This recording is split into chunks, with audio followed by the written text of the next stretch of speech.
அன்புள்ளம் கொண்ட தனுசு ராசி அன்பர்களே, தன்னம்பிக்கையை விட்டுறாம நேர்மையா செயல்பட்டா சாதனையாளர் ஆகலாம்.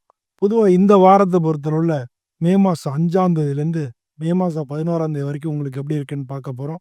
வேலை பார்க்குறவங்களுக்கு பதவி உயர்வுக்கான வாய்ப்பு கண்டிப்பா வரப்போறது. அதுக்கான இதெல்லாம் இந்த வாரத்துல தெரியும். தொழில்ல வளர்ச்சி தெரியும். ஆனா, யோசனையோட நீங்க கொஞ்சம் செயல்படணும். கொஞ்சம் பொறுமையா இருங்க. எல்லாமே சரியா போயிடும். பட் இந்த வாரத்த பொறுத்தவரை கொஞ்சம் யோசனை பண்ணி நிதானமா செயல்படுங்க. செலவுகள பண்ணும்பொழுது நீங்க வந்து கவனமா பண்ணுங்க. அதீதமான செலவுகள் பண்ண வேண்டாம். புதிய முதலீடுகள் வந்து இப்போதைக்கு பண்ண வேண்டாம். கொஞ்சம் இந்த வாரத்துல கொஞ்சம் பொறுமையா இருங்க. குடும்பத்துல வந்து நிதானமா தான் இருக்கும். சூழ்நிலை சுமூகமா தான் இருக்கும். புதுசா கல்யாண முயற்சிகள் எல்லாம் வெற்றி அடையும் இந்த வாரத்துல. பழைய நோய்கள் எல்லாம் குணமாகக்கூடிய சாத்தியம் இருக்கு. மனசுல அமைதி கிடைக்கும். நீண்ட நாள் பிரச்சனைக்கு தீர்வு ஏற்படும். வியாழக்கிழமை அன்னைக்கு தட்சிணாமூர்த்திய வழிபடுறது ரொம்ப ரொம்ப நல்லது.